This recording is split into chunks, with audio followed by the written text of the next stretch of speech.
Hello students, 10th standard செல்லாக்குட்டீஸ், welcome back to நச்சுன்னு நாலு சம் சீரீஸ்ல. இன்னைக்கு நாம டே 21ல இருக்கோம். நேற்று ஒரு சின்ன பிரேக் விட்டோம். ஸோ இன்னிலேருந்து நம்ம கண்டினியூ பண்ண போறோம். இனிமே நாம இந்த சீரீஸ்ல சால்வ் பண்ண போற கேள்விகள் எல்லாமே நான் இந்த டைட்டில் பாருங்க, PYQ ஆஃப் குவார்டர்லி எக்ஸாமினேஷன். ஓகேங்களா? ஸோ நான் கொஸ்டின் பேப்பர் நான் டவுன்லோட் பண்ணி வச்சிருக்கேன். அதாவது ப்ரீவியஸ் இயர் கொஸ்டின் பேப்பர்ஸ் எல்லாமே குவார்டர்லி இது மட்டும் டவுன்லோட் பண்ணி வச்சிருக்கேன். பாஸ்ட் ஒரு 3-4 இயர்ஸ். அதுல இருந்து தேர்ந்தெடுத்து எது எது ரொம்ப ரிப்பீட்டா வருதோ அதை மட்டும் நான் உங்களுக்கு கொண்டு. So don't think that sir போன வருஷம் கேட்டாங்க இந்த வருஷம் கேட்க மாட்டாங்க அப்படிலாம் இல்லை. So some type of questions உங்களுக்கு ரிப்பீட்டா கேட்பாங்க. அதுல நாம இன்னைக்கு ட்ரிக்னாமெட்ரில இருந்து 2 2 மார்க் 2 5 மார்க் பார்க்க போறோம். இந்த 4 கொஸ்டினுமே இதுக்கு முன்னே நாம ரிப்பீட் ஆகாத கேள்விகள் தான். ஓகேங்களா? ஸோ நம்ம 20 நாள்ல ரிப்பீட் ஆகாத கேள்விகள் தான் நான் செக் பண்ணி தான் கொண்டு வந்திருக்கேன். செஷனுக்குள்ள போறதுக்கு முன்னாடி ஃபர்ஸ்ட் டைம் நம்ம சேனலுக்கு வரவங்க சப்ஸ்கிரைப் போட்டுக்கோங்க. உங்க ஃப்ரெண்ட்ஸ் நிறைய பேர் கூட்டிட்டு வாங்க. இந்த நச்சு 4 சம் ஃபர்ஸ்ட்ல இருந்து கண்டினியூவா சப்போர்ட் பண்ற எல்லாருக்குமே thank you. I am expecting the same support from you people in the upcoming days. So இந்த செஷன், இந்த வீடியோ உங்களுக்கு கண்டிப்பா ஹெல்ப்ஃபுல்லா இருக்கும். பண்ணாம ஃபுல்லா பாருங்க. மோஸ்ட் இம்பார்ட்டன்ட்லி, இந்த சம்ம சால்வ் பண்றதுக்கு முன்னாடி நேற்று எத்தனை பேர் கம்யூனிட்டி போஸ்ட், எப்பப்பெல்லாம் வீடியோ போடுறேன் போடல அது நோ மேட்டர், கம்யூனிட்டி போஸ்ட்னு ஒரு காலம் இருக்கும். அதை நீங்க பாத்தீங்கன்னா இந்த மாதிரி கொஸ்டின் பேங்க் அப்டேட் பண்ணிட்டே வருவேன். ஸோ நீங்க இதை என்ன பண்ணலாம், இது ஆக்சுவலா இமேஜ் ஃபார்மேட்ல தான் இருக்கும். You can directly download this. So இதுல பாருங்க, செட்டு 1 நான் கொடுத்துருக்கேன். சரிதா? செட்டு 1. ஸோ 10 5 மார்க் ரொம்ப இம்பார்ட்டன்ட். எல்லா கான்செப்டும் மிக்ஸ் பண்ணி இருக்கும். நீங்க என்ன பண்ணலாம், டவுன்லோட் பண்ணி வச்சுக்கிட்டு நீங்களே உங்களுக்கு தெரியுமா அப்படியே டிக் போட்டுக்கலாம். தெரியலன்னா ரவுண்ட் பண்ணி வச்சுக்கோங்க, அதுக்கப்புறமா படிச்சுக்கோங்க. அந்த மாதிரி இந்த இமேஜ் உங்களுக்கு கண்டிப்பா ஹெல்ப்ஃபுல்லா இருக்கும். எல்லா டாபிக்கும் உங்க குவார்டர்லி போர்ஷன்ஸ்ல என்னென்ன இம்பார்ட்டன்டான 5 மார்க் இருக்கோ அது எல்லாத்தையுமே நான் போட போறேன். நான் செட் 1 செட் டைம் கிடைக்கும் போது அப்டேட் பண்றேன். 2 மார்க்குமே நான் தனியா போடுறேன். இது எல்லாருக்கும் ஹெல்ப்ஃபுல்லா இருக்கும். 11th 12th பசங்களுக்கும் இது வேணும் அப்படின்னா எனக்கு கமெண்ட்ல சொன்னீங்க, ரெடி பண்ணி அனுப்புறேன். அண்ட் மேக் ஷுர், திரும்பவும் சொல்றதுதான், சப்போர்ட் டு அவர் சேனல். நிறைய பேர் பாக்குறீங்க, நிறைய பேர் வீடியோஸ் யூஸ் பண்றீங்க, நிறைய பேர் இதெல்லாம் யூஸ் பண்ணா நான் மோட்டிவேட் ஆவேன், நான் நிறைய போடுவேன். இந்த கம்யூனிட்டி போஸ்ட் டவுன்லோட் பண்ணவங்க கமெண்ட்ல அங்க சொல்லுங்க. ஓகேங்களா? அந்த கம்யூனிட்டி போஸ்ட் கமெண்ட்லயே கமெண்ட்ல சொல்லுங்க டவுன்லோட் சொல்லிட்டு. சரியா? இப்போ coming back to the session. First question பாருங்க. இது ஒரு டப்பா கேள்வி. இது எங்க இருக்கு இந்த கொஸ்டின்? உங்களுக்கு ஐ திங்க் எக்ஸாம்பிள் நினைக்கிறேன். இதான எக்ஸாம்பிள் எக்ஸசைஸ் தான். இது பிவைக்யூமா? நான் திரும்ப சொல்றேன். இப்போ நம்ம சால்வ் பண்ண போற கேள்விகள் எல்லாமே குவார்டர்லி எக்ஸாம்ல கேட்கப்பட்ட கேள்வி. சரியா? ஸோ ஃபர்ஸ்ட் எல்ஹெச்எஸ் ஃபர்ஸ்ட் எழுதிக்கோங்க. Secant theta minus cos theta. இந்த சம் எல்லாம் தெரியும் அப்படின்றவங்க நீங்களே போட்டு விடுங்க. சரியா? வீடியோ பாஸ் பண்ணிட்டு நீங்க போட்டுருங்க. அப்புறம் ஆன்சர் கரெக்டா நீங்க செக். சிம்பிள் தான். Secant theta I can write it as 1 by cos தீட்டாவா ரெசிப்ரோக்கல் எழுதுறேன். இந்த காஸ் தீட்டா அப்படியே இருக்கட்டும். Now I can do cross multiplication. So இப்போ cos theta into cos theta I can write 1 minus cos square theta by cos theta ன்னு வரும். புரியுதா? இப்போ நார்மலா ஒரு ஃபிராக்ஷன் இப்போ 2/3 minus 2 இருந்தா நம்ம கிராஸ்ல மல்டிப்ளை பண்ணுவோம்ல, அதே லாஜிக் தான். கிராஸ்ல மல்டிப்ளை பண்ணி நம்ம அதில் நியூமரேட்டர்ல எழுதும். 1 minus cos thetaன்றது நமக்கு sin square thetaன்னு தெரியும். அப்படிதானே? அப்போ நான் அதை எப்படி எழுதலாம்? sin square theta cos thetaன்னு எழுதலாம். இப்போ ரைட் ஹேண்ட் சைடில் பாருங்க என்ன இருக்கு, நமக்கு சைனும் டேனும் தானே கொடுத்துருக்காங்க. அப்போ இந்த சைன் ஸ்கொயர் தீட்டாவை நான் 2 முறை தனித்தனியா எழுதுறேன். சைன் தீட்டா இன்டூ சைன் தீட்டான்னு எழுதுறேன், பை காஸ் தீட்டான்னு எழுதுறேன். இப்போ இந்த சைன் பை காசுக்கு மட்டும் I can write it as tan into sine. அவ்வளவுதான், சம் ஓவர். ஸோ என்ன எழுதணும்? ஆர்ஹெச்எஸ்ன்னு எழுதிட்டு ஹென்ஸ் ப்ரூவ்டுன்னு எழுதணும். கண்டிப்பா நான் நிறைய தடவை சொல்லியிருக்கேன், நம்ம சேனல்லையும் என்ன ரெகுலரா ஃபாலோ பண்றவங்களுக்கு தெரியும். ப்ரூவ் தட் கொஸ்டின்ஸ் எல்லாத்துக்குமே நீங்க ஹென்ஸ் ப்ரூவ்டுன்னு போடணும். அதுதான் ஒரு ப்ராப்பரான ஃபினிஷிங். புரிஞ்சுதா? ஃபர்ஸ்ட் சம் கிளியர் தானே? இதெல்லாம் 30 செகண்ட்ஸ் கூட ஆகாது. சேலஞ்சா எடுத்து டக் டக் டக்குன்னு போட்டீங்கன்னா 30 செகண்ட் கூட ஆகாது. நீங்க டக்குன்னு எடுத்து விடலாம். சரியா? நெக்ஸ்ட் செகண்ட் சம் போயிடலாமா? செகண்ட் சம் நான் திரும்பவும் சொல்றேன், செகண்ட் சம் இதே மெத்தடு நம்ம காசை வச்சு எக்ஸாம்பிள்ல போட்டிருக்கோம்ல. நான் டவுன்லோட் பண்ண கொஸ்டின்ஸ்ல 70% ஆஃப் கொஸ்டின்ல அந்த கொஸ்டின் இருக்கு. 1 plus cos theta by 1 minus cos theta equal to cosecant plus cotன்னு இருக்கும். அதோட ஜெராக்ஸ் காப்பி தான் இந்த கொஸ்டின். ஸோ அந்த சம்ம நம்ம ஆல்ரெடி ரெகுலர் டேல போடும்போது கவர் பண்ணிட்டோம். அதனால அதோட ஜெராக்ஸ் காப்பி தான் இந்த கொஸ்டின். அந்த கொஸ்டின் தெரியாதவங்களும் போட்டு பார்த்துக்கோங்க. இதே கொஸ்டின் உங்களுக்கு எங்க இருக்கும்? எக்ஸாம்பிள் இருக்கும். சைனுக்கு பதிலாக காசை வச்சு இருக்கும். சரியா? So start writing this. அங்க என்ன பண்ணமோ அதே ப்ராசஸ் தான் பண்ண போறோம். ஸோ எல்ஹெச்எஸ் போட்டுக்கோங்க. Square root of 1 plus sin theta by 1 minus sin theta. இதை ஒரு டைம் எழுதிக்கோங்க. அதுக்கப்புறமா நீங்க வந்து என்ன பண்ணணும், மல்டிப்ளிகேஷன் பண்ணணும். So write 1 + sin θ by 1 - sin θ. டினாமினேட்டருடைய ஆப்போசிட் சிம்பிளை மேலே கீழே மல்டிப்ளை பண்ணுவோம். ஸோ இங்க 1 - sin θனா I can write 1 + sin θ and 1 + sin θ in the numerator and denominator. √2 அது கூடவே வரட்டும், அது நோ ப்ராப்ளம். சரியா? இப்போ மல்டிப்ளை பண்ணும்போது நியூமரேட்டர் என்னவா மாறும், எனக்கு ரெண்டுமே சேம் டேர்மா. இப்போ 1 + sin θ the whole square வந்துடும். டினாமினேட்டர்ல a + b a - b ல இருக்குன்னா ஐ can write it as a² - b² எழுதுவோம். ஸோ ரூட் கூட வந்துடும். இப்போ நியூமரேட்டர் டிஸ்டர்ப் பண்ணாதீங்க. Numerator let it remain same. Denominator மட்டும் 1 - sin² θன்றது cos² θவா தானே போன சமயம் போட்டோம். 1 - sin² θ cos². 1 - cos² sin². அதே தான் இங்கேயும். சரியா? இப்போ ரூட் இருக்கு. இப்போ ரூட்டும் ஸ்கொயரும் கேன்சல் ஆயிட்டு உங்களுக்கு வெறுமனே என்ன கிடைக்கும், 1 + sin θ பை cos θ. மேலேயும் ஸ்கொயர் ரூட் இருக்கா, கீழே ஸ்கொயர் ரூட் கேன்சல். சரியா? அப்போ ரெண்டுமே கேன்சல் ஆயிட்டு ஸ்கொயர் ஸ்கொயர் போயிடும். இப்போ தனித்தனியாக அதை பிரிங்க. இதை தனித்தனியாக பிரிங்க. எப்படி எழுதலாம்? 1 + sin θ பை 1 பை cos θன்றதை 1 பை cos θ தனியாக பிரிக்கிறேன். And then sin θ by cos θ தனியாக. So I'm getting 1 by cos θனா secant θ, sin by cos θனா tan. Hence we arrived at our RHS sum. இது கிளியரா? போன சம்முக்கு 30 செகண்ட்ஸ்னா இந்த சம்முக்கு ஒரு 1 minute. To be very honest ஒன்றுமே இல்லை சார். உங்களுக்கு தெரியும் நீங்க போறீங்க எக்ஸ்பீரியன்ஸ் டீச்சர்ஸ் சார் போறதுன்னா யோசிச்சு பாருங்க. நீங்க இருக்குன்னு பாருங்க. நியூமரேட்டர் டினாமினேட்டர்ல சிம்பிள் மாத்தி மல்டிப்ளை பண்றேன். மல்டிப்ளை பண்ணும்போது மேலேயும் ஸ்கொயர் டேர்ம் கீழே ஸ்கொயர் டேர்ம் ரூட்ல போடுறேன், கேன்சல் தனித்தனியாக பிரிக்கிறேன். சரியா? இந்த இடத்துல இந்த 1 பை சீக்கன் தனியாக பிரிக்கிறேன், 1 பை காஸ் தனியாக பிரிக்கிறேன், சைன் பிரிச்சா உங்களுக்கு ஆட்டோமேட்டிக்காக RHS சம் உட்காந்துரும். இதே சம்ம தான் நம்ம அந்த எக்ஸாம்பிள்லையும் போட்டிருப்போம். என்ன ஒரே வித்தியாசம், இங்கே சைனுக்கு பதிலாக காசு இருக்கும், சீக்கனுக்கு பதிலாக அங்கே கொசிக்கன் இருக்கும், டேனுக்கு பதிலாக அங்கே காட்டு இருக்கும். ரெண்டு சம்மு நல்லா தெரிஞ்சு வச்சுக்கோங்க. ஒன்று அதுக்கு சொன்ன மாதிரி நிறைய கொஸ்டின் பேப்பர்ல அந்த சம்ம பார்த்தேன். சரியா? நீங்களும் சும்மா நீங்க கூகுளில் போய் பாருங்களேன். கூகுளில் போய் நீங்கள் சும்மா previous year TN state board quarterly examination போட்டீங்கன்னா நிறைய கொஸ்டின் பேப்பர் வரும். உங்களுக்கு கொஸ்டின் பேப்பர் வேணும்னா கமெண்ட்ல சொல்லுங்க, நான் உங்களுக்கு அனுப்புறேன். ஓகேவா? நான் வந்து உங்களுக்கு ஒரு செஷன் நான் தனியாகவே கொஸ்டின் பேப்பர் வந்து நான் கொஸ்டின் பேப்பர் நான் அனுப்புறேன். ஓகேவா? வேணும்னா கமெண்ட்ல சொன்னீங்கன்னா I will give you. Okay? Next third sum பாருங்க. 5 மார்க்மா.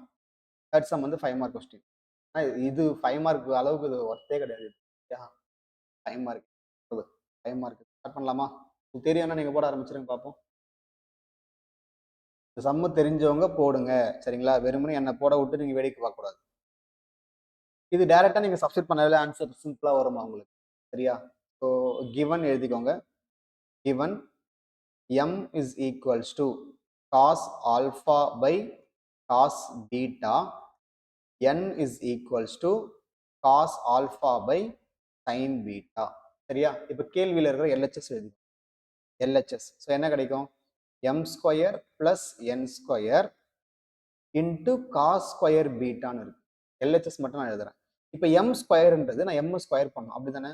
ஐ can write cos square alpha by cos square beta. புரியுதா? இதுதான் m. m வந்து உங்களுக்கு காஸ் ஆல்ஃபா காஸ் பீட்டா மட்டும் இருக்கு. அதை நான் ஸ்கொயர் பண்ணணும். ஏன்னா கேள்வியில m ஸ்கொயர் கொடுத்துருக்காங்க. அடுத்து பிளஸ் போடுங்க. இங்க பிளஸ் தான் இருக்கு நடுவில். ஸோ பிளஸ் பண்ணணும். பிளஸ் n ஸ்கொயர் இதுவும் ஸ்கொயர் பண்ணுங்க. Cos square alpha by sine square beta. சரியா? இது அப்படியே இருக்கட்டும், பிராக்கெட் போட்டுக்கோங்க. இந்த வெளியில இருக்கிற இந்த இன்டு காஸ் ஸ்கொயர் பீட்டா அப்படியே வரும். நீங்களே சொல்லுவீங்க இன்னும் 3 ஸ்டெப்ல நான் முடிச்சிட போறேன். என்ன சார் இதுவா சார் 5 மார்க்னு கேட்பீங்க. இதைத்தான் 5 மார்க்ல கேட்டு வச்சிருக்காங்க பிவைக்யூல. பிவைக்யூ கொஸ்டின் பேப்பர் உங்களுக்கு வேணும்னா நீங்க ஷேர் நான் தரேன்னு சொன்னேன்ல, அதை நீங்க பார்க்கும்போது உங்களுக்கு நிறைய ஐடியா கிடைக்கும். இது நம்ம இவ்வளவு கஷ்டப்பட்டு நிறைய ப்ரிப்பேர் பண்ணுவேன். சில கொஸ்டின்லாம் பார்த்தீங்கன்னா அன்எக்ஸ்பெக்டடா கேட்பாங்க. நம்ம 2 மார்க் நினைச்சிட்டு இருப்போம் ட்ரிக்னாமெட்ரியை பொறுத்தளவுக்கு. அந்த ஒரு பெரிய சமம் போட்ட ஞாபகம் இருக்கா? சைனு காசுன்னு சொல்லிட்டு 4 டேர்ம் வரும், ஈக்குவல் டு 1 ப்ரூவ் பண்றது. டே 15ல எங்கேயோ போட்டோம். அதை கூட நான் 5 மார்க்ல பார்த்தேன். நம்ம காமெடி அது 3 ஸ்டெப்ல முடிஞ்சிடும். அதை வந்து 5 மார்க்ல கேட்டிருக்காங்க. So it happens there. Sometimes நமக்கு ரொம்ப ஃபெமிலியரான டப்பா கொஸ்டின்லாம் 5 மார்க்ல கேட்டு வச்சிருவாங்க. அதனால நீங்க மார்க் ஸ்கோர் பண்ணுறோம். இதுவுமே ஒன் சச் கொஸ்டின். இப்போ இந்த காஸ் ஸ்கொயர் ஆல்ஃபா நான் வெளில எடுத்துட்டுமா? நியூமரேட்டர் ரெண்டுமே வெளில இருக்குல்ல, அதை வெளில எடுத்துங்க. இப்போ மீதி எனக்கு என்ன இருக்கும்? வெறும் 1 by cos square beta 1 by sine square beta into cos square பீட்டான்னு வருது. இப்போ பிராக்கெட்ல இருக்கிறத நான் கிராஸ்ல மல்டிப்ளை பண்றேன். இந்த காஸ் ஸ்கொயர் ஆல்ஃபா இதை கிராஸ்ல மல்டிப்ளை பண்ணா என்ன கிடைக்கும்? sin square beta into 1 sin square beta, cos square beta into 1 cos square beta divided by denominator எடுத்து மல்டிப்ளை பண்ணா I will have cos square beta into sin square beta கிடைக்குமா? And then you have one cos square beta. இது வரைக்கும் கிளியரா? அதில் ஒன்றுமே பண்ணலாமா? Fraction தான் கிராஸ் மல்டிப்ளை பண்ணியிருக்கேன். சரியா? நெக்ஸ்ட் இந்த காஸ் ஸ்கொயர் ஆல்ஃபா அப்படியே இருக்கட்டும். இந்த நியூமரேட்டர் வேல்யூ என்ன சொல்லுங்களா? நியூமரேட்டரோட வேல்யூ என்ன? 1. Identity cos square theta plus sine square theta is 1. ஓகேவா? அப்போ எனக்கு வெறுமனே என்ன கிடைக்குது? காஸ் ஸ்கொயர் ஆல்ஃபா நியூமரேட்டர்ல cos square beta divided by டினாமினேட்டர்ல cos square beta and sine square பீட்டான்னு கிடைக்குது. சரியா? இப்போ cos square beta cos square beta out. Cos square alpha sine square alpha தான் உங்களுக்கு என்னுடைய ஸ்கொயர். என்னது? காஸ் ஆல்ஃபா நியூமரேட்டர்ல இருக்கா, டினாமினேட்டர்ல சைன் பீட்டா இருக்கா, அதோட square which is nothing but cos alpha by sin beta the whole square னு போட்டுட்டு n ஸ்கொயர்னு சம்மை முடித்து விடுங்கள். RHS ரெண்டனக்கா முடிஞ்சு. ஸோ நீங்க எக்ஸ்ட்ரா 2 ஸ்டெப் தான் போடுற மாதிரி வருது. இது வந்து ஆக்சுவலா வந்து பாத்தீங்கன்னா உங்களுக்கு 2 மார்க்கும் ஒர்த்து கிடையாது. 2 மார்க் அதாவது 2 மார்க் சொல்ல முடியாது. ஏன்னா எக்ஸ்ட்ரா 2 ஸ்டெப் வருது. அதனால 5 மார்க் சொல்ல முடியாது. ரொம்ப கஷ்டமா. அடுத்த சம் தான் கொஞ்சம் நமக்கு டிஃப்ரெண்டா இருக்கும். அதை நம்ம போடல. அது வந்து நான் பிஒய்க்யூல. சரியா? எத்தனை பேர் பிஒய்க்யூ பார்க்குற பழக்கம் இருக்குன்னு கமெண்ட்ல சொல்லுங்க. Use to check the PYQs. அந்த அந்த ஒரு நம்ம ப்ரிப்பரேஷன் பண்றதுன்றது ஓகே, கிளாஸ்ல படிக்கிறது, ஸ்கூல்ல படிக்கிறதுன்றது அது படிக்கிறது. நீங்க ப்ரீவியஸ் இயர் கொஸ்டின் பேப்பர்லாம் பார்க்கும்போது தான் உங்களுக்கு ஐடியா கிடைக்கும். இப்போ வந்து 14 கொஸ்டின் 13 கொஸ்டின் கேட்குறாங்கன்னா 2 மார்க் 5 மார்க்ல நீங்க ப்ரீவியஸ் இயர் கொஸ்டின் பேப்பர்லாம் பார்க்கும்போது தான் எத்தனை மார்க்கு உங்களுக்கு அல்ஜிப்ரால வருது, எத்தனை மார்க் ட்ரிக்னாமெண்ட்ல கேட்குறாங்க, எத்தனை கொஸ்டின் வந்து உங்களுக்கு அல்ஜிப்ரா 2ல ஃபர்ஸ்ட் சாப்டர்ல கேட்குறாங்க, முக்கியமா கம்பல்சரி கொஸ்டின் எந்த சாப்டர்ல இருந்து கேட்குறாங்க, அந்த ஐடியாலாம் உங்களுக்கு நிறைய பிஒய்க்யூஸ் பார்க்கும்போது தான் உங்களுக்கு வரும். ப்ரீவியஸ் இயர் கொஸ்டின்ஸ் பார்க்கும்போது தான் வரும். எப்பவுமே அந்த ஒரு ஹேபிட் வச்சுக்கோங்க. ஏன்னா நம்ம படிக்கிறது நம்ம எக்ஸசைஸ் சில பேர்லாம் என்ன தெரியும் பண்ணுவோம், நல்லா படிச்சிருவோம், இப்பதான் படிச்சிருவோம், படிச்சிருவோம், தேவையில்லாத டாபிக்லாம் நிறைய இம்பார்ட்டன்ஸ் கொடுத்து அன்வான்டா நாம அதெல்லாம் வந்து நீங்க சரி பண்ணணும் அப்படின்னா ப்ரீவியஸ் இயர் கொஸ்டின் பேப்பரை பார்த்து தான் ப்ராக்டிஸ். சரியா? சில பேர்லாம் இருக்காங்க, சில ஸ்டூடெண்ட்ஸ் இன்னும் மினி ஸ்டூடெண்ட்ஸ் அவங்க புக்கெல்லாம் தரவு பண்ண மாட்டாங்க. வெறும் ஒரு 5-10 பிஒய்க்யூஸை டவுன்லோட் பண்ணி வச்சுக்கிட்டு அதுல இருக்கிற சம்ம மட்டுமே போட்டு பார்த்துட்டு அழகா அங்க போயிட்டு ஒரு 60 மார்க் 70 மார்க் எடுப்பாங்க. அதுவுமே ஒரு சாமர்த்தியம் தான். தாராளமா வரும். வருமா சார்னா தாராளமா வரும். ப்ரீவியஸ் இயர்ல ஒரு 5 கொஸ்டின் பேப்பர் இல்ல 8 கொஸ்டின் பேப்பர் டவுன்லோட் பண்ணி வச்சுக்கிட்டு அதுல இருக்கிற 2 மார்க் 5 மார்க் மட்டும் போட்டு பார்த்துட்டு எக்ஸாமுக்கு போகணும். ஆனா அதுல நீங்க சாய்ஸ் வச்சு போடக்கூடாது. அதுல 14 கொஸ்டின் இருக்கும். இதுதானே 2 மார்க் 14 5 மார்க் 14 இருக்கும்னா அதை நீங்க ஃபுல்லா போட்டு பார்த்துட்டு எக்ஸாம் பண்ணீங்கன்னா கரெக்டா நீங்க அடிக்கலாம். சொல்லி அடி கில்லின்ற மாதிரி அடிக்கலாம். நீங்க அப்புறம் அங்கேயுமே போயிட்டு செலக்ட் பண்ணிட்டு ஏற்கனவே நீங்க செலக்ட் பண்றதே கொஸ்டின் பேப்பர், அப்புறம் அதுலயும் போயிட்டு நீங்க சாய்ஸ் வச்சு செலக்ட் பண்ணீங்கன்னா உங்களுக்கு புட்டுக்கும் கண்டிப்பா. ஓகேவா? So be careful. படிக்கிறத ஒழுங்கா படிங்க. Next last question of today session. If cot theta equal to x, sorry cot theta plus tan theta equal to x, secant theta minus cos theta equal to y னா இந்த expression 1 ன்னு prove பண்ண சொல்றாங்க. வந்து power 2/3 இருக்கு. Cut பண்ணிட்டேன். Power வந்து 2/3 இருக்கு. இதுவுமே கொஞ்சம் பார்க்கறது கொஞ்சம் கஷ்டமா இருக்க மாதிரி 2/3 எல்லாம் வருது அப்படின்னு அதை பத்தி அந்த 2/3 நீங்க கான்செப்டே விட்டுருங்க. ஃபர்ஸ்ட் இங்க கிவனுக்கு வாங்க சொல்யூஷன்ல. நான் சொல்லி கொடுக்குறேன், கொஞ்சம் கவனிங்கம்மா.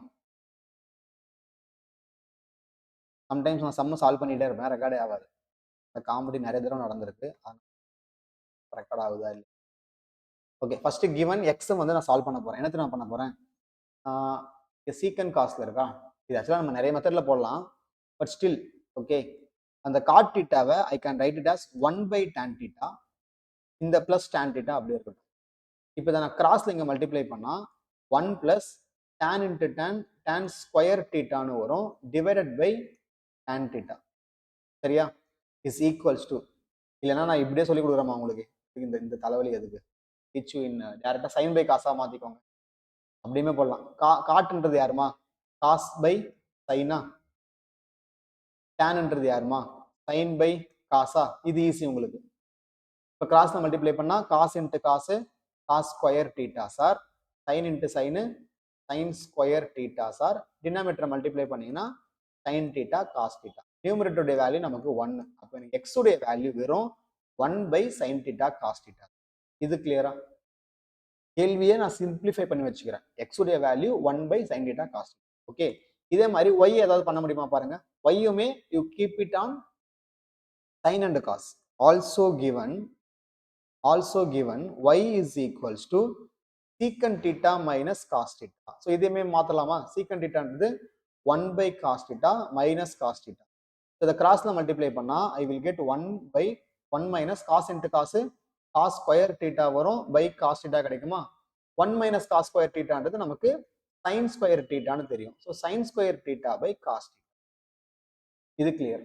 இப்போ நான் எக்ஸையுமே சைன் காஸ்ல மாத்திட்டேன், வையுமே சைன் காஸ்ல மாத்திட்டேன். Simple, super. இப்போ அங்க கொண்டு போய் சப்ஸ்டிட் பண்ண போறேன். அவங்க கொடுத்துருக்கிறதுல எல்ஹெச்எஸ் எழுது. ஸோ 1 வர்ற கொஸ்டின் நான் என்ன சொல்லியிருக்கேன், எய்தர் எல்லாமே கேன்சல் ஆகும், அப்படி இல்லைன்னா ஐடென்டிட்டி அப்ளை பண்ணுவோம்னு நான் சொல்லியிருக்கேன். ஸோ 1 வர்ற கொஸ்டின் எல்லாமே சூப்பரா இருக்கும் எப்பவுமே. ஸோ இங்க எக்ஸ் நல்லா கவனிங்க, எக்ஸ் ஸ்கொயர் ஒய் அதுக்கு பவர்ல நான் 2/3 போடுறேன், மைனஸ் எக்ஸ் ஒய் ஸ்கொயர் அதுக்கு பவர்ல நான் 2/3 போடுறேன். நல்லா கவனிங்க. அப்போ நான் ஃபர்ஸ்ட் எக்ஸ் ஸ்கொயர் பண்ணமா, அப்போ எக்ஸ் வந்து இது மட்டும் தான் எனக்கு எக்ஸ். இதை நான் ஸ்கொயர் பண்ண என்னமா வரும், 1 by நல்லா கவனிங்க 1 by sin square theta cos square தீட்டான்னு வரும். நான் ஸ்கொயர் பண்றேன், ஏன்னா எக்ஸ்க்கு வந்து ஸ்கொயர் பண்றேன், இன்டூ ஒய்யை வந்து அப்படியே எழுதுங்க, ஒய் வந்து அப்படியே எழுதுங்க, sine square theta by cos square theta, sorry cos theta, cos theta, cos cos. இப்போ பிராக்கெட் போட்டுக்கோங்க, மைனஸ் நெக்ஸ்ட் எக்ஸை வச்சுட்டு ஒய்யை ஸ்கொயர் பண்ணோம். ஸோ எக்ஸ் அப்படியே வச்சுக்கோங்க, 1 by sin தீட்டா காஸ் தீட்டாவை அப்படியே வச்சுக்கோங்க, இன்டூ ஒய்யை நான் ஸ்கொயர் பண்றேன். ஒய்யை ஸ்கொயர் பண்ணும்போது நல்லா கவனிங்களேன், இது ஆல்ரெடி எனக்கு நியூமரேட்டர் ஸ்கொயர்ல தான் இருக்கு. அப்போ சைன் ஸ்கொயரை நான் மேற்கொண்டு ஸ்கொயர் பண்ணா எனக்கு சைன் பவர் 4 தீட்டான்னு வரும். 2/3 தானே போடணும், 2/3 பை காசை ஸ்கொயர் பண்ணா காஸ் ஸ்கொயர் தீட்டா பவர்ல 2. சிம்பிள். Okay super sir. இப்போ பாருங்க, இந்த சைன் ஸ்கொயரும் அவுட். அப்போ எனக்கு டினாமினேட்டர்ல மட்டும் cos square into cos cos cube வருதா, I am getting 1 by cos cube theta, ஓகேவா, பவர்ல எனக்கு 2/3ன்னு வருது, மைனஸ் இங்கேயுமே நல்லா கவனிங்க, இந்த சைனும் சைன் 4 கேன்சல் ஆச்சுன்னா சைன் கியூப் நியூமரேட்டர்ல இருக்கும். So sine cube theta by டினாமினேட்டர்ல காஸ் கியூப் தீட்டா பவர் 2/3ன்னு வரும். புரியுதா பாருங்க, கேன்சல் ஆனது சைன் ஸ்கொயர் காட் கேன்சல் இந்த ஃபர்ஸ்ட் பிராக்கெட்ல. செகண்ட் பிராக்கெட்ல சைனும் சைன் பவர் 4ம் cancel, so sine cube theta. சரிங்களா, இப்போ நீங்க நார்மலா சொல்லுங்களேன், ஒரு டேர்ம் வந்து உங்களுக்கு இப்படி இருக்குன்னு வச்சுக்கலாம், ஒரு எக்ஸ் கியூப் இருக்கு, அது பவர்ல வந்து ஒரு 1/3 இருக்குன்னு வச்சுக்கலாம். அப்ப என்ன மாறும், 1/3. இதுக்கு என்ன அர்த்தம், பவர் ஆஃப் பவர்ல மல்டிப்ளை பண்ணும்போது இந்த 3யும் 3யும் கேன்சல் ஆகிடும். அதாவது 3 × 1/3 தானே பவர் ஆஃப் பவர்ல. ஸோ நார்மலா ஒரு கியூப் ரூட் இருந்தது அப்படின்னா அவங்க ரெண்டு பேருமே நமக்கு கேன்சல் ஆயிடுவாங்க. அது நமக்கு பேசிக்கா புரிஞ்சுக்கலாம். அதே மாதிரி இங்க கேன்சல் ஆனாங்கன்னா என்ன நடக்கும், இந்த இடத்துல இந்த கியூபும் கேன்சல் ஆச்சுன்னா இந்த ஸ்கொயர் மட்டும் இருக்கும், பவர்ல 2 இருக்குல்ல, ஸ்கொயர் மட்டும் வரும். I can write it as 1 by cos square theta. கியூபும் கேன்சல் ஆயிடுச்சு. அதே மாதிரி இங்கேயுமே கியூப்லாம் கேன்சல் ஆயிடும். அப்போ சைனுக்கு ஸ்கொயர் தீட்டா, நல்லா கவனிங்க, சைனுக்கு ஸ்கொயர் தீட்டா மட்டும் இருக்கும், காசுக்கும் ஸ்கொயர் தீட்டா மட்டும் இருக்கும். புரியுதா இல்லையாமா, சார் எங்க இந்த ஸ்கொயர் வருது அப்படின்னு யோசிக்காதீங்கம்மா, இந்த 2 இருக்குல்ல, 2 இருக்குல்ல. சி ஃபார் எக்ஸாம்பிள் நான் இப்படி எக்ஸ்பிளைன் பண்றேன். இப்போ பாருங்க, இப்போ எக்ஸ் பவர் கியூப் இன்ட்டு 2/3 இப்படி இருக்குன்னா நம்ம எப்படி எழுதுவோம், எக்ஸ் பவர் 3 × 2/3 போடுவோம், 3யும் 3யும் அவுட்டு, அப்போ மீதி இருக்கிறது எக்ஸ். புரியுதா, இதுதான் அங்க நடக்குது. சரியா, இதுதான் அந்த இடத்துல நடக்குது. ஸோ அந்த 3யும் கியூபும் கேன்சல் ஆயிடும், கியூபும் 1/3யும் கேன்சல் ஆயிடும், எனக்கு ரிமைனிங் அந்த ஸ்கொயர் டேர்ம் மட்டும் தான் எனக்கு இருக்கு.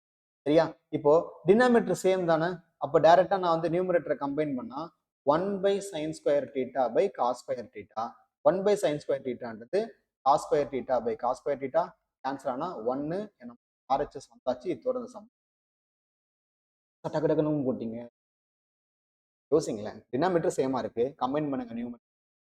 1 minus sin ஸ்கொயர் தீட்டான்றது காஸ் ஸ்கொயர் தீட்டா நமக்கு ரெண்டுமே cancel.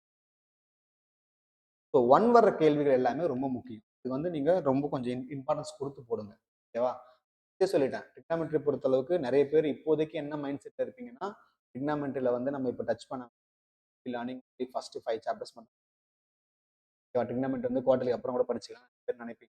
Okay, I agree with you, but still முக்கியமான கேள்வி மட்டும் படிச்சுட்டு போங்க, ஏன்னா நான் பார்த்த சில கொஸ்டின் பேப்பர்ல டிக்னாமெட்ரில இருந்து 2 5 மார்க் கூட கேட்டு வச்சிருக்கேன். டிக்னாமெட்ரி ஆக்சுவலா ஒரு எக்ஸசைஸ் தான் உங்களுக்கு குவார்டர்லி எக்ஸாம் இருக்கு, ஆனா இதுல இருந்து 2 5 மார்க் கேட்டு வச்சிருக்காங்க. அந்த மாதிரி கேட்டுட்டாங்கன்னா it is going to be difficult for யூல சால்வ் பண்றது உங்களுக்கு. அதனால பெட்டர் நீங்க வந்து ட்ரிக்னாமெட்ரியில செலக்டிவான கொஸ்டின் பார்த்துட்டு போங்க. ஓகேவா? இப்போ நம்ம இந்த டே வைஸ்ல நம்ம போடும்போது ஐ திங்க் இது ட்ரிக்னாமெட்ரியில 3வது நாள் நினைக்கிறேன். அப்ப 3வது நாள்ல எத்தனை ஆச்சு உங்களுக்கு? 6 2 மார்க், 6 5 மார்க் ஆயிடுச்சு. ஓகேவா? நான் ஃபர்ஸ்ட்டே சொல்லிட்டேன். எக்ஸர்சைஸ்ல இருக்கிற கடைசி 3 கொஸ்டின் 8, 9, 10 போட்டு பார்த்துக்கோங்க. சரியா? அண்ட் தென் நான் பிஒய்க்யூஸ் நான் ஷேர் பண்றேன்னு சொன்னேன்ல. நீங்க கமெண்ட்ல கேட்டீங்கன்னா நான் ஷேர் பண்றேன். இந்த பிஒய்க்யூல இருக்கிற ட்ரிக்னாமெட்ரி தான் சால்வ் பண்ணிட்டு போங்க. உங்களுக்கு போதும் இப்போதைக்கு. மீதியை கூட நீங்க அப்புறம் பார்த்துக்கலாம். ஹாஃப் இயர்லி பார்த்துக்கலாம். இப்போதைக்கு குவார்டர்லில நீங்க கம்ப்ளீட்டா ட்ரிக்னாமெட்ரி ஒமிட் பண்ணிட்டு போய் நல்ல மார்க் எடுக்கணும் அப்படின்றது வாய்ப்பு இல்ல ராஜா. சரிங்களா? ஏன்னா நான் பார்த்த கொஸ்டின் பேப்பர்ல 2 5 மார்க் கூட கேட்டு வச்சிருக்கேன். கொஞ்சம் ரிஸ்க். 1 கேட்டா கூட ஓகே நீங்க ஒமிட் பண்ணிட்டு வரலாம். 2 கேட்டாங்கன்னா நீங்க 10 அட்டெண்ட் பண்ணணும்ல. அதனால நான் சொல்றேன். சரியா? தட்ஸ் ஆல் பா. So thank you so much for வாட்சிங். ஐ ஹோப் இந்த செஷன் உங்களுக்கு ஹெல்ப்ஃபுல்லா இருந்திருக்கும்னு நம்புறேன். இதோட டே 21 முடிஞ்சது. டே 20 வரைக்கும் நான் பிடிஎஃப் ஷேர் பண்ணியிருந்தேன். எத்தனை பேர் டவுன்லோட் பண்ணீங்கன்னு டவுன்லோட் பண்றேன் சொல்லுங்க. Sir I downloaded sir. Shirt with my sir அப்படின்னு சொல்லி உங்களுக்காக நான் எஃபோர்ட் போட்டு அதை ரெடி பண்ணதுக்கு ஏதாவது 1.5 மணி நேரம் ஆச்சு. அது கிட்டத்தட்ட நான் ஃபர்ஸ்ட் டைரக்டா கமெண்ட் பண்ணும்போது 200 பேஜ் வந்துச்சு. 200 பேஜ் நான் எப்படி கொடுக்க முடியும்? இப்போ எடிட் பண்ணி தான் கொடுத்தேன். அதுலயுமே பார்த்தீங்கன்னா உங்களுக்கு சில கேப் பேஜஸ்லாம் வந்துருக்கும். அதனால பி கேர்ஃபுல். ஓகேவா? ஸோ எனக்கு என்ன வேணும்னா I am expecting you people to share that document to every one. நீங்க வந்து இந்த வீடியோவை வந்து நீங்க ஷேர் பண்றீங்களோ இல்லையோ நீங்க டாக்குமெண்ட்டையாவது ஜஸ்ட் ஃபார்வர்ட் பண்ணிடுங்க. நடுவில் வந்து உங்களுக்கு வாட்ஸ்அப் குரூப்லாம் வச்சிருக்கீங்கன்னா அதில் வந்து அந்த டாக்குமெண்ட் பிடிஎஃப் தானே அப்புறம் ஈஸியாக it will be very much helpful to revise பண்ணி அட் அ டைம்ல நீங்கள் எல்லாத்தையும் ரிவைஸ் பண்ணிக்கலாம். With the solutions with the proper ஸ்டெப்ஸோட தான் நான் கொடுத்துருக்கேன். ஸோ அந்த ஸ்டெப்ஸ் நீங்கள் ப்ராப்பராக எக்ஸாம் எழுதினாலே உங்களுக்கு மார்க்லாம் கிடைக்கும். ஈவன் நான் 5 மார்க் கூட நான் கொஞ்சம் குறைச்சி தான் கொடுத்துருக்கேன். ஸோ அந்த நோட்ஸ் உங்களுக்கு கண்டிப்பாக ஹெல்ப்ஃபுல்லாக இருக்கும். அண்ட் தென் பிஒய்க்யூ வேணுன்றவங்க கமெண்ட்ல சொல்லுங்க, நான் பண்ணுறேன். கம்யூனிட்டி போஸ்ட்ல போயிட்டு அந்த 2 போஸ்டர் காட்டினால அதை டவுன்லோட் பண்ணிட்டு அங்கேயுமே comment. Thank you so much for watching. வேற ஒரு சூப்பரான செஷன். By by.